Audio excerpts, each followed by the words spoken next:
Good morning, students. Let us discuss the remaining question. Question number 7. I think question number 6 तक हो गए हैं. अगर जिनके नहीं भी हुए हैं तो प्लीज़ मुझसे पूछ लो दोबारा. Okay. Now see question number 7. Question number 7 is question number 7.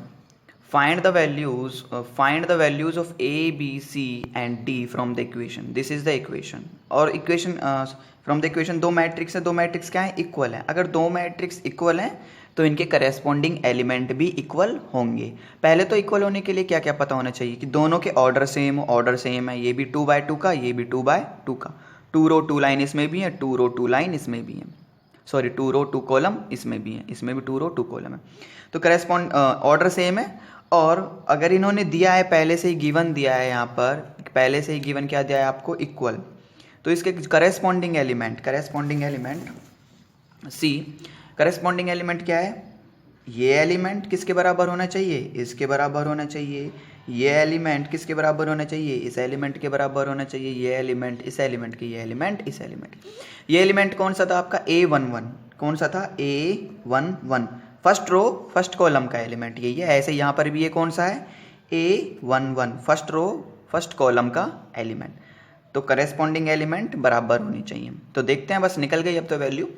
Bye equality of matrix क्या होना है? इक्वलिटी ऑफ मैट्रिक्स में क्या होते हैं? वही करेस्पॉन्डिंग एलिमेंट इक्वल. तो A minus B is equal to -1. Similar A minus B is equal to -1.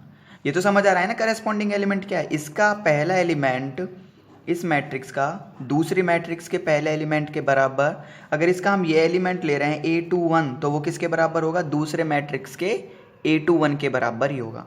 A21 कौन सा है आपका? कौन सा एलिमेंट है जो कौन सी रो में आ रहा हो? सेकंड रो में आ रहा हो. और कौन से कॉलम में आ रहा हो? फर्स्ट कॉलम में आ रहा हो पहली मैट्रिक्स में. तो दूसरी मैट्रिक्स में भी क्या है? यह एलिमेंट उसी एलिमेंट के बराबर होगा जो सेकंड रो में आ रहा हो और फर्स्ट कॉलम में आ रहा हो. तो सिंपल आपको देखो कॉमन सेंस यूज करना है कि आप करेस्पॉन्डिंग एलिमेंट देखना. आप यहाँ से भी देख सकते हो, ये इसके बराबर, ये इसके बराबर, ये इसके बराबर and this one. So A minus B is equal to -1 first equation. Similarly ये एलिमेंट किसके बराबर होगा? ये बराबर होगा इसके. So 2A minus B is equal to 0 second element. 2A plus C किसके बराबर होगा? 5. So 2AC is equal to 5. Equation number 3. सारी इक्वेशन लिख लो पहले. 3C plus D is equal to किसके बराबर होगा? 13. So 3C plus D is equal to 13. अब आपके पास आपको सॉल्व करना तो अच्छी तरीके से आता है. दो इक्वेशन है तो देखो, एक इक्वेशन ये रही, एक इक्वेशन यहाँ से. तो क्या आ जाएगी? ए बी की वैल्यू आ जाएगी. और अगर ए बी की वैल्यू आ जाएगी तो देखते हैं क्या होता है. देखो from equation first and second, first A minus B is equal to क्या था? -1. सॉरी हाँ -1 सही है. एंड सेकंड इक्वेशन थी आपके पास 2A minus B is equal to 0. 2A minus B is equal to 0. By eliminating method बोलते हैं इसको. सब्ट्रैक्ट या ऐड करते हैं तो क्या बोलते हैं? एलिमिनेटिंग मेथड बोलते हैं हम इसको. सो यहाँ पर क्या होगा? साइन चेंज कर दो आप. माइनस प्लस का, ये +2A है तो ये माइनस का हो गया. ये माइनस का B है तो ये क्या होगा? प्लस का. मतलब हम क्या कर रहे हैं? सब्ट्रैक्शन कर रहे हैं. सिमिलरली क्या कर रहे हैं? सब्ट्रैक्शन कर रहे हैं. ओके. तो यहाँ क्या हो जाएगा? B माइनस बी और ये हो जाएगा प्लस बी. Cancel out. ये हो गया A और -2A बचा -A. -1 और ये 0 यहाँ पर माइनस लगाओगे तो कोई दिक्कत नहीं है. तो -1 का -1. सो A की वैल्यू क्या आ गई? 1. A की वैल्यू अगर 1 आ गई तो क्या हो जाएगा? नाउ फ्रॉम फर्स्ट किसी भी इक्वेशन में रख देना. पहली इक्वेशन तो आपके पास क्या थी? A minus B is equal to -1. A की वैल्यू 1 है, 1 पुटअप किया तो B की वैल्यू क्या आ गई? 2 आ गई. क्लियर. अब जब A की वैल्यू आ गई, B की वैल्यू आ गई, देखो फ्रॉम इक्वेशन 3 क्या थी आपके पास? 2A plus C is equal to 5. A की वैल्यू आपको पता है, C क्या हो जाएगा? C is equal to 5 minus 2A. C is equal to 5 minus 2 into A की वैल्यू क्या निकली आपके पास? 1 निकली. 1 पुटअप कर दो. 5 माइनस 2 3. C की वैल्यू 3 आ गई. फ्रॉम इक्वेशन 4 क्या थी आपके पास? 3C plus D is equal to 13. D क्या आ जाएगा यहाँ से? 13. 3C इधर से प्लस का इधर आएगा तो माइनस का 3C. D is equal to 13 minus 3 into C की वैल्यू क्या है आपके पास? C की वैल्यू निकली अभी 3 रख दो. 13 माइनस 9 D की वैल्यू 4 आ गई. तो आपने सारी वैल्यू निकाल ली. A B C D. This is the answer. I hope you enjoy the question number 7. Okay. Now see question number 8. अच्छा, question number 8 basically question number 8 है क्या आपका? देखो ये ऑप्शन के स्टार्ट हो गए. अब ऑप्शन के में देखो, A कोई मैट्रिक्स है M इंटू N और बोल रहा है A इज इक्वल टू, ये मैट्रिक्स है M into N. Is a square matrix. कैसा मैट्रिक है? Square matrix. स्क्वायर मैट्रिक्स कब होगा? इफ स्क्वायर मैट्रिक्स में आपको पता है स्क्वायर तो बनना चाहिए चारों तरफ से सेम। देखो स्क्वायर मैट्रिक्स में चारों तरफ से सेम, ये सेम कब होगा? जब आपकी रो भी बराबर हो जाएंगी, और जैसे 3 रो हैं, 1 रो 2 रो 3 रो, तो 3 ही कॉलम आने चाहिए, 1 2 3। अगर ये बराबर नहीं होते तो रेक्टेंगुलर टाइप बन जाएगा। सपोज मैं लेता हूँ 2 इंटू 4 ऑर्डर का मैंने कोई मैट्रिक्स लिया। रो कितनी है यहाँ पर? 2, कॉलम कितने हैं यहाँ पर? 4। तो 2 रो बनाओ। सपोज मैंने 1 2 3 4 ले लिया, 5 6 7 8 इसमें कोई एलिमेंट ले लिया। 1 रो 1 2 रो हो गई, और कॉलम कितने होने चाहिए? 4 कॉलम, 1 2 3 4। तो आपको ये दिख रहा है रेक्टेंगुलर टाइप दिख रहा है, ये दिख रहा है रेक्टेंगल। स्क्वायर में क्या होने चाहिए? आपको डेफिनेशन बताई थी, स्क्वायर में क्या होना चाहिए? सेम रो होनी चाहिए और सेम कॉलम होने चाहिए। तो अगर कोई मैट्रिक्स ये है A इज इक्वल टू कोई matrix M into N order का है, तो M और N बराबर होने चाहिए, सेम रो सेम कॉलम। तो यहाँ पर देखते हैं हम, अगर मैं ये ले लूँ 1 2 3 4, 2/2 कर लूँगा जब भी तो स्क्वायर बनेगा। इसमें क्या है? रो भी कितनी है? 2, और कॉलम भी कितने हैं आपके पास? 2। तो M बराबर N है, मतलब रो बराबर है कॉलम के। तो क्या कंडीशन होती है स्क्वायर में? कि आपका M बराबर है किसके? N के बराबर है। रो किसके बराबर होनी चाहिए? कॉलम के बराबर होनी चाहिए जब ये स्क्वायर मैट्रिक्स बनेगा। क्लियर? तो स्क्वायर मैट्रिक्स कंडीशन क्या होती है? रो और कॉलम बराबर होते हैं, तो M किसके बराबर होगा? N के। रो किसके बराबर होगी? कॉलम के। रो 4 ले रहे हो तो N भी कितना आना चाहिए? 4 ही आना चाहिए। I hope it is clear. Okay, question number 9। Question number 9 आपका क्या बोलता है? बोलता नहीं है, वो दिखाता है।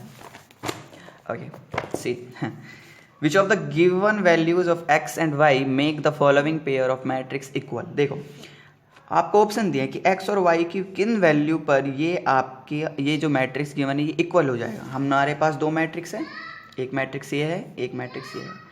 ये इक्वल कब हो जाएगा? तो ये इक्वल आपका कब होगा? अभी बाद में, ठीक है। तो ये आपका कब होगा इक्वल? इसने दिया है कि कब इक्वल हो जाएगा, तो हमें x और y की वैल्यू निकालनी है जिन पर इक्वल हो जाए। अगर x और y की वैल्यू सेम निकलती हैं सारी कंडीशन में तो ये इक्वल हो जाएगा। ठीक है, तो देखते हैं हम x और y की वैल्यू निकालते हैं। इक्वेशन क्या क्या बन रही है? अगर उसने बोला है कि आपको 2 मैट्रिक्स हैं, इनको इक्वल बनाना है, तो इक्वल बनाना है तो हमने मान लिया, इक्वल की कंडीशन रख दी कि ये दोनों बराबर हैं। अब देखते हैं x और y की वैल्यू क्या निकल सकती है। ठीक है, 3x + 7 अगर इक्वल है तो करस्पॉन्डिंग जो एलिमेंट है वो बराबर होने चाहिए। सो हमने इक्वेशन बना ली 3x + 7 = 0 1। यहाँ से x की वैल्यू क्या निकल कर आई? 3x, 7 इधर आया, -7x की वैल्यू आ गई -7/3। क्लियर? सेकंड क्या हो सकता है आपके पास? देखो 5 करस्पॉन्डिंग एलिमेंट, 5 किसके बराबर होगा? 5 = y - 2। तो y - 2 = क्या हो गया? 5 हो गया। y - 2 = 5। यहाँ से y की वैल्यू 7 आई। चलो ठीक है, और देखते हैं। y + 1 = क्या हो जाएगा? 8 हो जाएगा। तो y + 1 = 8, इक्वेशन थर्ड। यहाँ से y की वैल्यू क्या आई? 7 आई। 2 - 3x = 4, 2 - 3x = 4, तो 2 - 3x = 4, ये इक्वेशन नंबर 4 थी। तो यहाँ से -3 एज इट इज़ 4 इधर आया, तो 2 अगर उधर जाएगा तो 2 बचेगा। ओके, देख लेना, 2 अगर इधर जाएगा तो 2 बच गया। तो यहाँ से x की वैल्यू कितनी आई? -2/3। तो यहाँ से ध्यान दो, अगर ये इक्वल है तो आपकी x और y की वैल्यू भी हमेशा क्या आनी चाहिए? इक्वल आनी चाहिए। हमेशा इक्वल है तो भाई, जब भी तो इक्वल है तो x और y की वैल्यू भी तो इक्वल होनी चाहिए ना। क्लियर? तो हम यहाँ से क्या देख पा रहे हैं? y की वैल्यू 7, इस इक्वेशन से भी 7, इस इक्वेशन से भी 7। चलो ये तो ठीक है, बट x की वैल्यू देखो, यहाँ -2/3 और यहाँ पर -7/3। तो ये बोल रहा है कि किन पेयर पर ये आपका आप x और y की वैल्यू क्या रखो कि ये इक्वल हो जाए, करस्पॉन्डिंग एलिमेंट इक्वल हो जाए। तो x और y की वैल्यू तो आ ही नहीं रही है सेम, तो ये क्या हो जाएगा? Not possible to find. क्या हो जाएगा? Not possible to find. Possible ही नहीं है। अगर सपोज मेरी बात सुनो, y की वैल्यू 7 और x की वैल्यू दोनों में क्या आ जाती है? इसमें -2/3 और यहाँ भी क्या आ जाती है x की वैल्यू? -2/3। तो ठीक है, दोनों में सेम है। अब सेम आ रही है x की वैल्यू हर बार और y की वैल्यू भी हर बार, तो y = क्या है? 7 और x = क्या है? -2/3। तब उस कंडीशन में आपका कौन सा आंसर सही हो जाता है? y = 7 आ रहा है हर बार और x = -2/3 आ रहा है हर बार। क्लियर?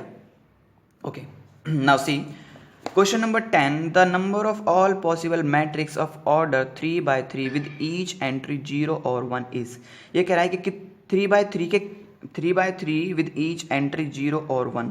ओके, 3 by 3 ऑर्डर के कितने मैट्रिक्स बना सकते हो आप विद ईच एंट्री, और हर एंट्री हर एलिमेंट हम क्या क्या ले सकते हैं, हर एलिमेंट को हम 0 भी ले सकते हैं और 1 भी ले सकते हैं। मतलब एक एलिमेंट की जगह हम 2 एंट्रीज भर सकते हैं। मतलब एक एलिमेंट जैसे ये था, सपोज सिमिलर, देखो यहाँ पर जैसे ये था, हमें 3 by 3 का बनाना है, तो 3 by 3 का हमने लिख दिया एक रो, 2 रो, 3 रो। क्लियर। कॉलम भी कितने लेने, 3, 1 कॉलम, 2 कॉलम, 3 कॉलम। तो ये हमारा हो गया 3 by 3 का। अब वो कह रहा है इससे कितने मैट्रिक्स बन सकते हैं। अभी आपको एग्जांपल देके भी बताऊंगा सिंपल वे में। और हर एंट्री हर एलिमेंट, ये कह रहा है कि with each entry, her entry पर क्या क्या हो सकता है, 0 भी हो सकता है और 1 भी हो सकता है। आप 0 भी ले सकते हो एक बार, फिर एक बार 1 भी लेकर देख सकते हो कितने बनेंगे। चलो मैं अभी आपको एग्जाम्पल देता हूँ। And this question is quite important. देखो अभी अगर होल नंबर में आएगा तो बहुत अच्छा क्वेश्चन है ये, वरना ये आपका ऑप्शन में भी आ जाएगा तो भी ठीक है, पर होल नंबर के लिए अगर वो देता है तो आपको पूरा करके बताना पड़ेगा। Now let's check. ओके, सबसे पहले ऑर्डर देख लो। ऑर्डर क्या दे रखा है, 3 by 3। हमने लिख दिया order is equal to 3 by 3। अगर 3 by 3 का ऑर्डर है तो एलिमेंट कितने होंगे, ये ऑर्डर क्या है, m/n। तो मैंने बताया एलिमेंट कितने आते हैं उस मैट्रिक्स में, m मल्टीप्लाई n। कितने आ जाएंगे, 9 एलिमेंट, और 9 ही आएंगे। देख लो 1 2 3 4 5 6 7 8 9 एलिमेंट यार है।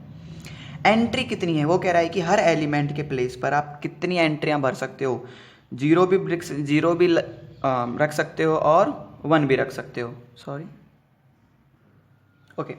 नाउ मैं क्या बोल रहा था कि हर एंट्री कितनी है, 0 रख सकते हो, 1 रख सकते हो। हर एलिमेंट के प्लेस पर या तो एक बार 0 भी रख सकते हो और आप 1 भी रख सकते हो। तो इतने कितने मैट्रिक्स बनेंगे। तो हमेशा याद रखना, ये आपका एक फॉर्मूला होता है, इसको मैं बताऊंगा कि कैसे ड्राइव हो रहा है, ठीक है। तो number of all possible matrix, entry जितनी है उसकी पावर एलिमेंट, एंट्री जितनी भी है उसकी पावर एलिमेंट। एंट्री कितनी है, 0 और 1, 2 एंट्री हमारे पास, 0 भी रख सकते हैं 1 भी, 2 एंट्री है। एंट्री पावर एलिमेंट कितने, टोटल नंबर ऑफ एलिमेंट। तो number of all possible matrix कितनी बनेंगी, एंट्री कितनी है 2 रख दिया, एलिमेंट्स कितने हैं 9, तो पावर क्या हो गया 9। तो 2⁻9 5 1 2। और ऐसे भी देख सकते हो आप, देखो ठीक है। और आप देख सकते हो, देखो ये एक फर्स्ट एलिमेंट था, इसके प्लेस पे हम 2 एंट्री रख सकते हैं, तो 2 यहाँ रख सकते हैं, इनटू 2 यहाँ रख सकते हैं, ऐसे ही 0 और 1, इनटू 2 यहाँ रख सकते हैं, 0 1, 2 यहाँ 2 यहाँ 2 यहाँ, कितने हो गए 9 टाइम्स, 2 × 2 × 2 × 2 × कब तक 9 टाइम्स हो जाएगा। तो 2 पावर कितनी आ जाएगी 9 5 1 2। अब देखते हैं क्या एग्जाम्पल, ऐसा हुआ कैसे। सपोज देखो सी, मेरे पास यहाँ पर एक मैट्रिक्स था, आप देख सकते हो मेरे पास एक मैट्रिक्स है बस ये, और इसमें मेरे पास 2 एंट्रीज है। मैं यहाँ पर मेरे पास है एक यहाँ पर और एक यहाँ पर। ये कौन से ऑर्डर का हो गया, फर्स्ट रो है, इसमें कॉलम कितने हैं, फर्स्ट रो मतलब रो फर्स्ट हो गई, कॉलम 1 2 कॉलम, 1/2 का मैट्रिक्स है मेरे पास। वो बोलता है कितने मैट्रिक्स बना सकते हो अगर आप एंट्री आपको दी हुई है, एंट्री दी हुई है कि आप 0 या 1 हर एलिमेंट के प्लेस पर 0 या 1 पुटअप कर सकते हो। एक बार 0 पुटअप करो, एक बार 1 पुटअप करो, तो कितने मैट्रिक्स बन सकते हैं। तो देखते हैं कितने बन सकते हैं, इसको देखते हैं। पहले मैंने रखा 0, इस एलिमेंट के प्लेस पर एंट्री क्या भरी 0, और इसमें भी क्या भर दिया 0, एक मैट्रिक्स ये हो गया। अगेन इसको 0 ही रखो, ये 0 है और इसके प्लेस पे हम और क्या भर सकते हैं, यहाँ पर 0 भर सकते हैं 1, इसमें मैंने भर दिया इस बार 1। क्लियर। अगेन और क्या हो सकता है, अब देखो यहाँ पर 0 0 हो गया, अब यहाँ पर रखते हैं, यहाँ पर क्या रख सकते थे हम 0 और 1 रख सकते थे, 0 0 करके तो 2 कॉम्बिनेशन बन गए मैट्रिक्स के। अब रखते हैं 1 1 रख सकते हैं बिल्कुल, और यहाँ पर क्या रखा हमने, यहाँ पर रख दिया 0, एक कॉम्बिनेशन ये बन गया मैट्रिक्स का। और एक क्या हो जाएगा, यहाँ पर भी 1 और यहाँ पर भी 1, एक कॉम्बिनेशन ये। तो कितने मैट्रिक्स बने हमारे पास, ये मैट्रिक्स किस ऑर्डर का है, ये भी कितने का हो जाएगा 1/2, सारे 1/2 के बनेंगे, ये भी 1/2, सारे 1/2 1/2 1/2। देख सकते हो 1 रो 1 2 कॉलम, ये भी 1 रो 1 2 कॉलम है। देखो ये 0 मैट्रिक्स तो है, बट इसमें रो और कॉलम तो है ना, 1 रो 1 और 2 कॉलम, इसमें भी ये भी 1/2 का ही बनेगा।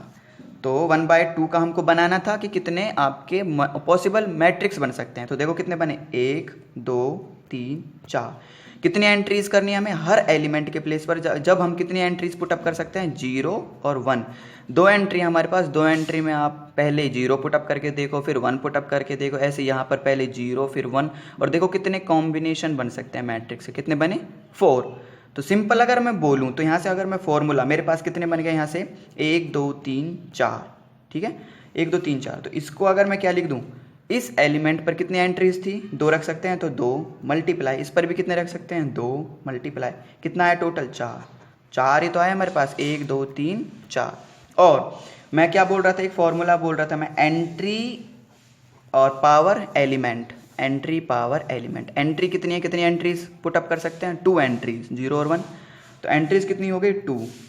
एलिमेंट कितने हमारे पास? यहाँ एलिमेंट, एक एलिमेंट, 2 एलिमेंट, पावर 2, 2 पावर 2 4 आया ना, उतना ही, 4 ही तो आया।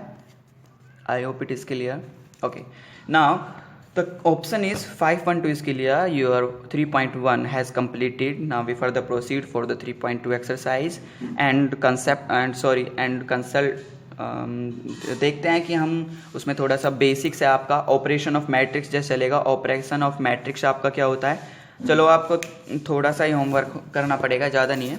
चलो देखते हैं 3.2 में एक्सरसाइज 3.2 मैट्रिक्स कंसेप्ट्स आपके operation of matrix. Operation of matrix, operation क्या होते हैं कि हमें 2 मैट्रिक्स दिए हैं या 2 से ज़्यादा, तो उनका एडिशन क्या करना है, सब्ट्रैक्शन कैसे करना है, मल्टीप्लिकेशन कैसे करना है। Divideation is not occur in matrix, always remember, divideation नहीं होता मैट्रिक्स में, डिवाइडेशन नॉट अकर, डिवाइडेशन नहीं होता। एडिशन कर सकते हैं, सब्ट्रैक्शन कर सकते हैं और मल्टीप्लिकेशन कर सकते हैं। तो ऑपरेशन है हमारा ये, हमको क्या क्या करना है? Addition of matrix, subtraction of matrix, multiplication of a matrix by a scalar. अगर एक मैट्रिक्स गिवन है और बाय अ स्केलर, अभी आपको पूरा अभी कंप्लीट आपको पता लग जाएगा कि क्या होता है। मल्टीप्लिकेशन ऑफ मैट्रिक्स, मैट्रिक्स है उनका आपस में मल्टीप्लाई कैसे करना है, आपस में एडिशन कैसे करना है, आपस में सब्ट्रैक्शन कैसे करना है। Is it? Now let us start with addition of 2 matrix. Addition of 2 matrix is very simple.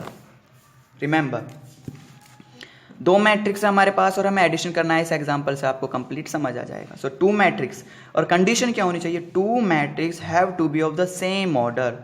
अगर सेम ऑर्डर के होंगे जब भी हम उनका एडिशन कर सकते हैं, तो आपको याद रखना है हमेशा। क्लियर? सेम ऑर्डर के होने चाहिए। Addition take place between the corresponding element. और किन किन के बीच एडिशन होगा? 2 मैट्रिक्स है, उनके करेस्पॉन्डिंग एलिमेंट। सपोज इसका पहला एलिमेंट A11 है, तो दूसरे का हो सकता है पहला एलिमेंट B11, तो इनके बीच ही एडिशन होगा। क्लियर? करेस्पॉन्डिंग एलिमेंट के बीच। चलो एग्जांपल से देखते हैं। ए मैट्रिक्स है 2 3 1 4, बी मैट्रिक्स आपका 2 3 1 2। एडिशन करते हैं, पहले ऑर्डर चेक करो। इसका ऑर्डर कितना है? 2/2। इसका ऑर्डर कितना है? 2/2। तो हो जाएगा, ऑर्डर सेम है तो क्या हो जाएगा? एडिशन हो जाएगा। तो ए एडिशन मतलब प्लस कर दिया, A + B। कैसे एडिशन करना है? करेस्पॉन्डिंग एलिमेंट, इसका एडिशन इसके साथ, इसका एडिशन इसके साथ, इसका एडिशन इसके साथ, इसका एडिशन इसके साथ, करेस्पॉन्डिंग। सो 2 का एडिशन 2 के साथ, 2 + 2। 3 का एडिशन 3 के साथ, 3 + 3। 1 का एडिशन 1 के साथ, 1 + 1। सिमिलरली 4 का एडिशन 2 के साथ, 4 + 2। कितना बन गया? A + B हमारा 2 + 2 4, 3 + 3 6, 1 + 1 2 and 4 + 2 6। I think this is the basics exercise and खेल रहा है आपके साथ, आपके माइंड कुछ। चलो ठीक है, हाँ तो clear. Matrix is a very simple and also determinants. Concepts आगे आएंगे अच्छे अच्छे। These are the normals. Clear? The addition of 2 matrix. Similarly addition complete. Similarly क्या हो जाएगा? सब्ट्रैक्शन। दोनों पॉइंट जो एडिशन में थे पॉइंट वही यहाँ पर आएंगे। एडिशन में क्या थे? सेम ऑर्डर होना चाहिए, और एडिशन किस किस के बीच होना चाहिए? करेस्पॉन्डिंग एलिमेंट के बीच होना चाहिए। तो सब्ट्रैक्शन में भी आपका क्या आएगा? सेम पॉइंट लिखने हैं आपको यहाँ पर जो एडिशन में लिखे थे। दोनों पॉइंट सेम ऑर्डर होना चाहिए और करेस्पॉन्डिंग एलिमेंट के बीच ही सब्ट्रैक्शन हो सकता है। Let's take a example. A आपके पास 3 1 6 9 कोई मैट्रिक्स है, बी आपके पास 2 1 3 4 कोई मैट्रिक्स है। एडिशन करना है A - B। पहले चेक करो, ऑर्डर सेम है, 2/2 का है मैट्रिक्स, ये भी क्या है? 2/2 का मैट्रिक्स है, ऑर्डर सेम है, ठीक है। A - B, 3 का सब्ट्रैक्शन 2 के साथ, 1 का सब्ट्रैक्शन 1 के साथ, 6 का सब्ट्रैक्शन 3 के साथ, 9 का सब्ट्रैक्शन 4 के साथ, करेस्पॉन्डिंग एलिमेंट ये एलिमेंट ये एलिमेंट ये एलिमेंट ये एलिमेंट, सिमिलरली ये क्लियर। सो 3 का सब्ट्रैक्शन किसके साथ, 2 के साथ, करेस्पॉन्डिंग 2 सब्ट्रैक्शन मतलब माइनस का, अगर देखो a पहले है तो a के एलिमेंट ही तो आएंगे पहले, क्लियर। अगर b पहले होता यहाँ पर b माइनस a होता तो पहले b लो आप, b का क्या करते हैं 2 माइनस 3। अब हमको क्या करना है a माइनस बी, तो a माइनस बी, a का पहले लिया 3, a में से क्या घटा रहे हैं 2 घटा रहे हैं, तो 3 माइनस 2 1 माइनस 1 6 माइनस 3 9 माइनस 4 ये आ गया 1035, clear. Okay, now third one is multiplication of A matrix bye a scalar quantity. कोई मैट्रिक्स आपको गिवन है, उसको आपको मल्टीप्लाई करना है किसी स्केलर होता है कोई भी constant quantity, like 2 -1 3 1/2, these are the constants, they can never change, ये चेंज नहीं हो सकते, वेरिएबल थोड़ी ना है, कांस्टेंट है, 3 का 3 रहेगा। मैथ के स्टूडेंट्स हो, बदल दोगे इसको, नहीं बदलोगे ना, ओके। सो कांस्टेंट क्वांटिटी हो गई आपकी ये, ठीक है। सो देखते हैं, लेट हमने कोई एग्जांपल लिया a = 5 3 2 1 और हमको एक कांस्टेंट या स्केलर क्वांटिटी दे दी 2, हमें इसका मल्टीप्लाई करना है किसके साथ, a के साथ, तो हमने कर दिया k मल्टीप्लाई a, k का मल्टीप्लाई a के साथ, ठीक है। k क्या है हमारे पास 2 है, 2 लिख दिया, a क्या है, a मैट्रिक्स है हमारे पास, a पूरा ये है। तो ऑलवेज रिमेंबर इसका हर एलिमेंट के साथ क्या होगा, मल्टीप्लिकेशन होगा, हर एवरी एलिमेंट के साथ मल्टीप्लिकेशन, पहले इसके साथ फिर इसके साथ फिर इसके साथ फिर इसके साथ, किसी भी स्केलर का मल्टीप्लाई कर रहे हैं तो मैट्रिक्स के अंदर जितने एलिमेंट्स हैं उन सब के साथ इसका क्या होगा, मल्टीप्लिकेशन होगा। तो करते हैं मल्टीप्लिकेशन, 2 का 5 के साथ क्या, 2 × 5 10, 2 × 3 6, मल्टीप्लिकेशन है ना, ये मल्टीप्लिकेशन का साइन है, 2 × 2 4, 2 × 1 2, सिंपल, ओके। जनरल एक्सप्रेशन में क्या लिख दिया है, ऐसे लिख दिया है जैसे आपकी इक्वेशंस लिखी होती हैं जनरल एक्सप्रेशन के लिए, k मल्टीप्लिकेशन, ये स्केलर क्वांटिटीज का मल्टीप्लिकेशन a मैट्रिक्स के साथ, मतलब k का मल्टीप्लिकेशन, ये कोई मैट्रिक्स है कोई भी ऑर्डर का, उसके साथ मल्टीप्लिकेशन क्या करेंगे, k का यहाँ पर क्या हो रहा है, सिमिलरली k का अंदर मल्टीप्लाई तो हो रहा है, जैसे यहाँ पर k का क्या हो रहा है, यहाँ पर अंदर मल्टीप्लाई, मतलब 2 × 5 के साथ भी, 2 × 3 के साथ भी, 2 × 2 के साथ भी, 2 × 1 के साथ भी, अंदर मल्टीप्लिकेशन हो रहा है हर एलिमेंट के साथ।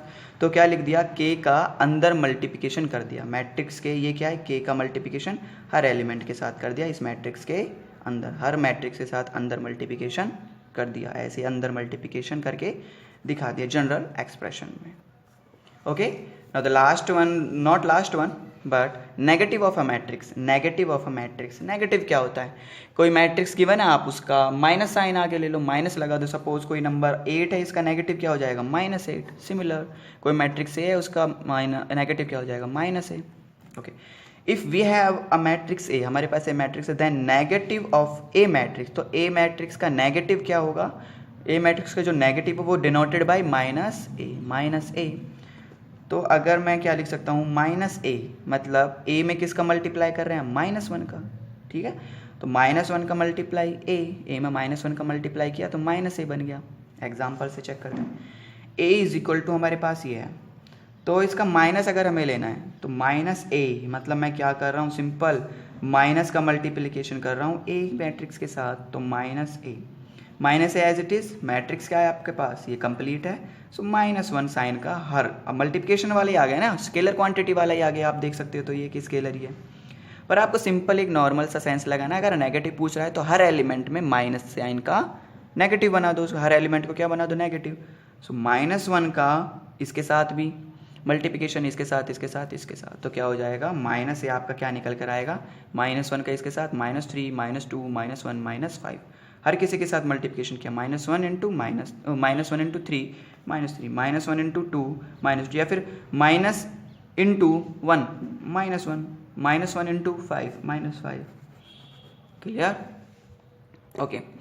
और सभी मैं अगेन आपसे कह रहा हूँ कि जो भी जितने भी लेक्चर हुए हैं उनको प्लीज़ सबको कर लो, क्योंकि मैं आपके टेस्ट भी ले सकता हूँ, हो सकता है कि मैं आपका टेस्ट ले लूँ, मतलब इसका इन्वर्स ट्रिग्नोमेट्री का, तो आप करते रहो बिल्कुल, और ये कंप्लीट होएगी फिर इसका टेस्ट होगा। So be concentrate on the topic कि क्या चल रहा है और आपको सब कुछ याद रखना है। ज़्यादा नहीं बोलूँगा, सब अपने फेयर कॉपी में अपना काम कंप्लीट करो। अगर फेयर कॉपी नहीं है डजेंट मैटर, आपके पास रफ कॉपी होगी सो उसमें आप कर सकते हो। Okay, thank you.